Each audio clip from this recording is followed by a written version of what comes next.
अस्सलाम वालेकुम वरहमतुल्लाहि वबरकातुहू।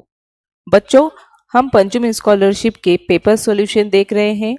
इससे पहले हमने पंचम स्कॉलरशिप का मुकम्मल कोर्स वीडियो और टेस्ट की शक्ल में हमारे YouTube channel Tech Learning School पर अपलोड कर चुके हैं। उसकी लिंक आपको ऊपर दे रही हूँ, और अगर आपने अब तक हमारा चैनल सब्सक्राइब नहीं किया है तो उसे ज़रूर सब्सक्राइब कीजिए और बेल आइकन को भी प्रेस कीजिए ताकि नए वीडियो की नोटिफिकेशन आपको मिलती रहे। आज हम फरवरी 2020 का उर्दू ज़बानदानी का पर्चा हल करेंगे, सवाल नंबर 1 से सवाल नंबर 25 तक। एक बात हमें याद रखना है कि पेपर में कुछ गलतियां होती है ट्रांसलेशन के वक्त, तो यहाँ पर भी 2020 के पर्चे में भी गलती हुई थी। देखिए यहाँ पर आपको स्क्रीन पर देख सकते हैं कि मीडियम अंग्रेजी है और तीसरी ज़बान और जहानत टेस्ट लिखा हुआ है, जबकि अंदर पेपर उर्दू ज़बानदानी का और रियाजी का है। तो इस तरह की गलतियां होती है। बच्चे एग्ज़ाम में इस बात का ध्यान रखें और डरे नहीं। चलिए शुरू करते हैं। हमारा सवाल है, सवाल नंबर 1, मंदरजा झेल जुमले का ज़माना पहचानिए। मैं जमात पंजुम का स्कॉलरशिप का पर्चा हल कर रही हूँ। तो यहाँ पर हल कर रही हूँ, ये जो काम है हल करने का वो जारी है, इसलिए ये ज़माने हाल होगा, यानी हमारा जो 3 नंबर का ऑप्शन है वो सही है। अगला सवाल है, इमले के लिहाज से सही मुतबादिल पहचानिए। तो देखिए ये जो है सबक हमने सही गलत अल्फाज ये हमने देख चुके हैं। इसमें जो पहला नंबर का है बुज़दिल, ये सही इमला है। अगला सवाल है, मुनासिब मुहावरे का इस्तेमाल करके दर्ज झेल जुमला मुकम्मल कीजिए। हज़रत अय्यूब अलैहिस्सलाम को अल्लाह ताला ने तमाम बीमारियों से शफा दी और उनके डैश डैश गए। तो देखिए इसके लिए हमें एक मुहावरे का इस्तेमाल करना है।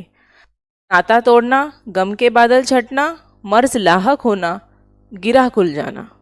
तो देखिए यहाँ पर हज़रत अय्यूब अलैहिस्सलाम, अल्लाह ताला ने उनकी तमाम बीमारियों से उन्हें शिफा दी थी, तो उनके गम के बादल जो है वो छट गए थे।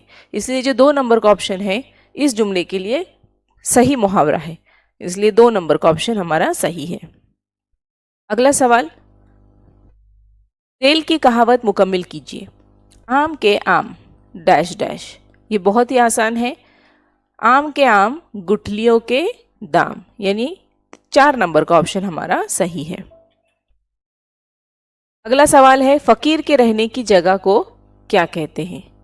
यहाँ पर हुजरा, तकिया, दरगाह, खानका ये ऑप्शन दिए गए हैं। कंफ्यूज नहीं होना है, अगर हमने पहले याद किए हैं ये तमाम चीज़ें बच्चों को ज़रूरी है कि वो याद करें। फ़कीर के रहने की जगह को तकिया कहते हैं, यानी 2 नंबर का ऑप्शन हमारा सही है। अगला सवाल, मेमना किस जानवर के बच्चे को कहते हैं। मेमना जो है वो बकरी के बच्चे को कहते हैं, 2 नंबर का ऑप्शन है हमारा सही। अगला है, सबसे पहला भारत रत्न किसको दिया गया। ये हमारे जनरल नॉलेज आम मालूमात पर मुनहसिर सवाल है। Doctor Zakir Hussain, doctor APJ Abdul Kalam, doctor Sarvepalli Radhakrishnan या खान अब्दुल गफ्फार खान। तो सबसे पहला भारत रत्न जो है वो डॉक्टर सर्वपल्ली राधाकृष्णन को दिया गया, 3 नंबर का ऑप्शन हमारा सही है। अगला देखिए सवाल है, सवाल नंबर 8 तक 10 के लिए हिदायत दी गई है। झेल का इक्तेबास पढ़कर उसके नीचे दिए हुए सवालों के सही मुतबादिल पहचानिए। यहाँ पर एक इक्तेबास है, मैं पढ़ रही हूँ, आप गौर से सुनिए। इस पर मुनसिर हमें 3 सवालात के जवाब देने हैं। उम्मुल खैर राजस्थान के पाली गांव के एक गरीब घराने में पैदा हुई। इब्तिदा ही से उसकी ज़िंदगी दुख और मुसीबत से भरी थी। बचपन ही में उसके वालिद ने दूसरी शादी कर ली। 5 साल की हुई तो वो अपने अब्बू के साथ दिल्ली की एक झोपड़पट्टी में रहने लगी। जब थोड़ी बड़ी हुई तो वो अपना खर्च निकालने के लिए बच्चों को ट्यूशन पढ़ाने लगी। इसी दौरान उसे हड्डियों की एक खतरनाक बीमारी हो गई, जिसमें मामूली चोट पर भी हड्डी टूट जाती। इसके तकरीबन 17 ऑपरेशन हुए। इसके बावजूद उसने तालीम जारी रखी। 2017 में मुल्क के सबसे बड़े कलेक्टर के इम्तिहान में, इस इम्तिहान में उसने कुल हिंद सतह पर 420वां और 50 मुस्लिम उम्मीदवारों में 17वां मुकाम हासिल किया। देखिए ये एक छोटा सा इक्तिबास है, इस पर मुनस्सिर हमें सवालात के जवाब देना है। पहला सवाल है, उम्मुल खैर को हड्डियों की कौन सी बीमारी हुई? बचपन में हड्डियां टूटना, हड्डियों को चोट आना, खतरनाक बीमारी, मामूली चोट पर हड्डी टूटना। तो देखिए यहाँ पर हमने पढ़े हैं कि उसे एक हड्डियों की एक खतरनाक बीमारी थी, जिसमें क्या होता था कि मामूली चोट पर भी हड्डी टूट जाती थी। यानी यहाँ पर जो है 4 नंबर का ऑप्शन, मामूली चोट पर हड्डी टूटना, ये बीमारी थी उसे। अगला सवाल है, कलेक्टर के इम्तिहान में उम्मुल खैर ने कुल हिंद सतह पर कौन सा मुकाम हासिल किया? यहाँ पर हमने पैराग्राफ में पढ़े हैं, सबसे आखिरी लाइन है, उस इम्तिहान में उसने कुल हिंद सतह पर 420वां मुकाम हासिल किया है। यानी हमारा जो 2 नंबर का ऑप्शन है वो सही है। देखिए यहाँ पर जल्दबाजी में बच्चे 420 और 402 में कंफ्यूज कर कर फौरन भर देते हैं, ऐसा नहीं करना है, हमें ध्यान से करना है। अगला सवाल देखते हैं, इस इक्तिबास के लिए आप जेल से कौन सा कोई एक उन्वान का इंतखाब कीजिए। देखिए जब हमने ये सब पढ़े हैं इक्तिबास, इससे हमें ये बात समझ में आती है कि इतनी तकलीफ़ों के बावजूद भी उसने हिम्मत नहीं हारी है, उसने अपनी पढ़ाई जारी रखी। कलेक्टर के इम्तिहान में भी उसने कुल हिंद सतह पर 420वां मुकाम हासिल किया, मुस्लिम उम्मीदवारों में 17वां मुकाम हासिल किया। तो इस बिना पर हम इसे ये उन्वान दे सकते हैं कि वो लड़की बहुत ही हिम्मत वाली थी, यानी हिम्मत वाली लड़की, ये 3 नंबर का ऑप्शन सही है। अगला देखते हैं, सवाल नंबर 11 तक 13 के लिए हिदायत है, जेल की नज़म को गौर से पढ़िए और पूछे गए सवालात के सही जवाब पहचानिए। ये नज़म है, मैं इसे पढ़ रही हूँ, आप गौर से सुनिए। वक्त पर जो नहीं करेगा काम, कब मिलेगा उसे कहीं आराम। काम में है जो वक्त का पाबंद, होगा मशहूर बस उसी का नाम। लौट कर वक्त आ नहीं सकता, आज ही कर लो आज का हर काम। वक्त की कद्र जो नहीं करता, अपने मकसद में होगा वो नाकाम। जब किसी काम का करो आगाज, सोच लो उसका होगा क्या अंजाम।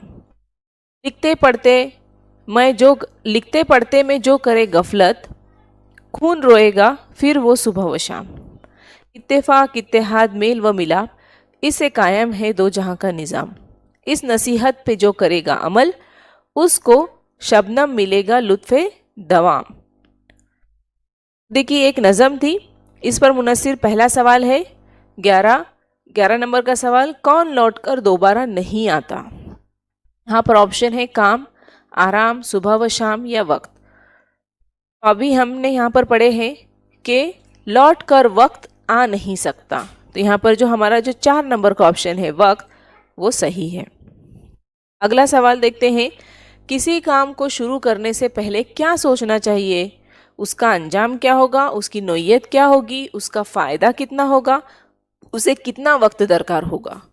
तो देखिए हमने यहाँ पर पढ़े हैं, जब किसी काम का करो आगाज, सोच लो उसका होगा क्या अंजाम, यानी उसका क्या अंजाम होगा, ये हमें पहले सोचना चाहिए। यानी 1 नंबर का ऑप्शन हमारा सही है। अगला सवाल है, किस शख्स का नाम मशहूर होगा। ये भी हमने यहाँ पर नज़म में पढ़ चुके हैं। काम में है जो वक्त का पाबंद, होगा मशहूर बस उसी का नाम, यानी जो वक्त का पाबंद है उसका ही नाम मशहूर होगा। यहाँ पर देखिए वक्त पर काम मुकम्मिल करने वाले शख्स का नाम मशहूर होगा, यानी 3 नंबर का ऑप्शन हमारा सही है। अगला सवाल है, मंदरजा झेल जुमले में सही फेल पहचान कर मुतबादिल का इंतखाब कीजिए। रियाज उर्दू की किताब पढ़ रहा है, यहाँ पर हमें जुमले में सही फेल पहचानना है। फेल यानी काम होता है, रियाज, किताब, उर्दू, पढ़ना। तो जाहिर सी बात है वो पढ़ रहा है, पढ़ने का काम कर रहा है, यानी हमारा 4 नंबर का ऑप्शन सही है। अगला सवाल, दर्ज झेल मुतबादिल में मोन्नस लफ्ज़ की शनाख्त कीजिए। मोन्नस लफ्ज़ हमें तलाश करना है। ऑप्शन में है पड़ोसी, उस्तानी, दर्जी, बहनवी। देखिए यहाँ पर ये ई वाले अल्फाज जानबूझ के हमें दिए गए हैं ताकि हम कंफ्यूज हो जाए, लेकिन मोन्नस जो है वो उस्तानी है, क्योंकि उस्तानी का मुज़क्कर जो है वो उस्ताद है, इसलिए ये उस्तानी 2 नंबर का ऑप्शन सही है। अगला सवाल है, दर्ज झेल लफ्ज़ की जमा जाहिर करने वाला लफ्ज़ पहचानिए। तफसील, तफसील के लिए सही जमा जो है वो तफसीलात है, यानी 1 नंबर का ऑप्शन हमारा सही है। अगला सवाल, सचिन रमेश तेंदुलकर का किस खेल से ताल्लुक है? तो ये जो है तेंदुलकर, ये हमारी आम मालूमात पर मुनहसिर सवाल दिया गया है। बास्केटबॉल, हॉकी, वॉलीबॉल या क्रिकेट? तो जाहिर सी बात है तेंदुलकर जो है वो क्रिकेट से ताल्लुक रखते हैं। अगला सवाल है, यहाँ पर देखिए 18-20 के लिए हिदायत दी गई है। मंदरजा झेल मरबूत पैराग्राफ पर मबनी जुमले मुनासिब मुतबादिल के जरिए मुकम्मल कीजिए। ये मरबूत पैराग्राफ है। पहला सवाल है, महाराष्ट्र की झेली राजधानी डैश है?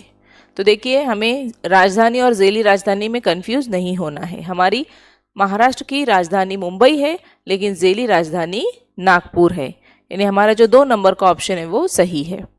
अगला सवाल है, यहाँ के डैश बहुत मशहूर है? तो नागपुर के जाहिर सी बात है केले, अनार, संतरे, अंगूर, इसमें से संतरे जो है वो नागपुर के मशहूर है, इसलिए हमें 3 नंबर का ऑप्शन फिल करेंगे। इसी से मुतालिक और एक सवाल है, अमीर गरीब हर कोई संतरा डैश करता है? नापसंद, शौक, पसंद या मज़े?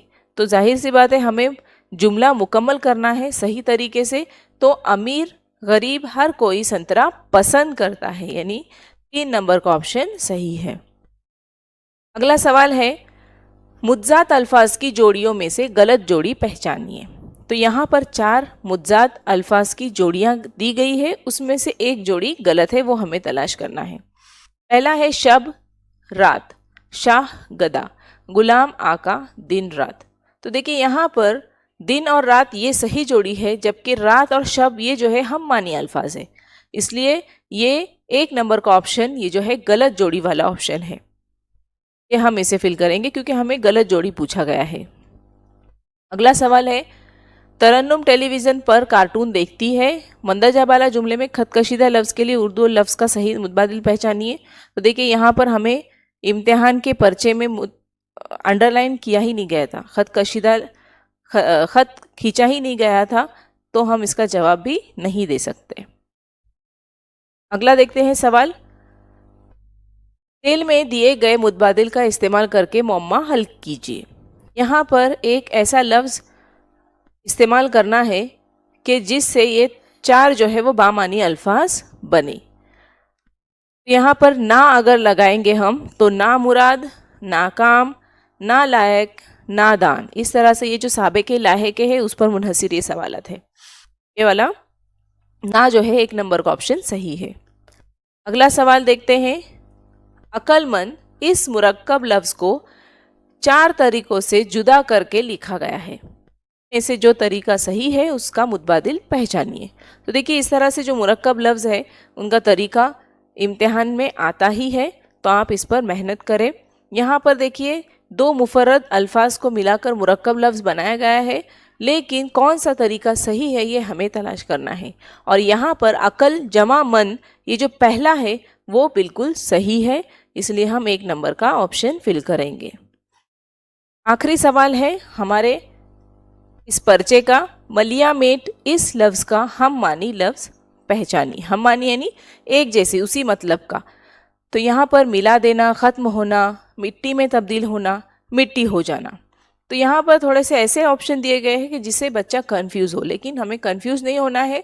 मिलिया मेट का जो मतलब होता है बर्बाद होना, ख़त्म हो जाना, यानी 2 नंबर का ऑप्शन सही है। इस तरह से हमने सवाल नंबर 1 से सवाल नंबर 25 तक फरवरी 2020 का उर्दू का पर्चा हमने हल किए हैं। इंशाल्लाह हम मिलेंगे हमारे अगले वीडियो में रियाजी 2020 का हल शुदा पर्चा लेकर। इंशाल्लाह हम अगले वीडियो में मिलेंगे। शुक्रिया।